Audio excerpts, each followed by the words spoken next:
اٹک jail میں منتقلی trial کے حوالے سے میں نے یہ گزارشات کی کہ نمبر 1 کسی وفاقی صوبائی حکومت کا کوئی حکم نامہ نہیں ہے، وزارت قانون سے جو NOC مانگی گئی ہے وہ کسی ریکوائرمنٹ نہیں ہے، نہ ان کا کوئی کام تھا NOC دینے کا۔ تیسری بات یہ ہے کہ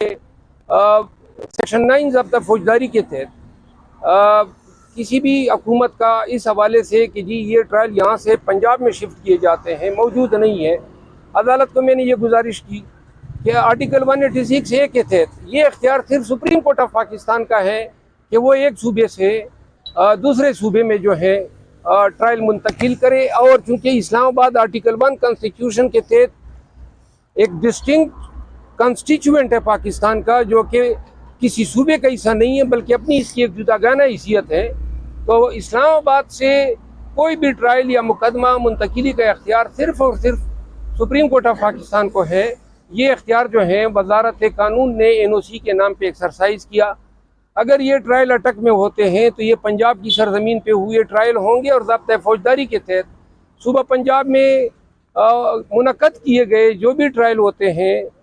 ان ٹرائل کے حوالے سے اپیل یا نگرانیاں ان کا فیصلہ پھر لاہور ہائی کورٹ میں کرنے ہیں۔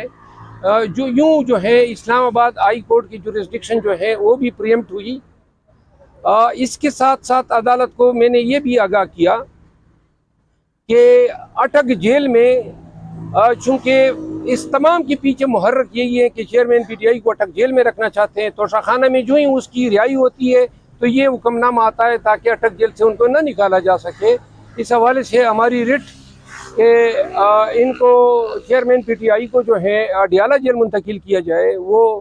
زیر سماعت ہیں، اور یہ بھی میں نے استدعا کی کہ وہ بھی اس مقدمے کے ساتھ لگا دی جائے، جسے فاضل چیف جسٹس صاحب نے ایکسیپٹ کیا، اور امید ہے کہ اگلے ہفتے یہ دونوں مقدمات جو ہیں یہ مقرر ہوں گے۔ مجھے یقین ہے کہ جوڈیشل ریمانڈ پورا ہونے سے پہلے جو ہے یہ دونوں مقدمات جو ہیں یہ اسلام آباد ہائی کورٹ میں تصفیہ ہو جائیں گے۔ Thank you so much.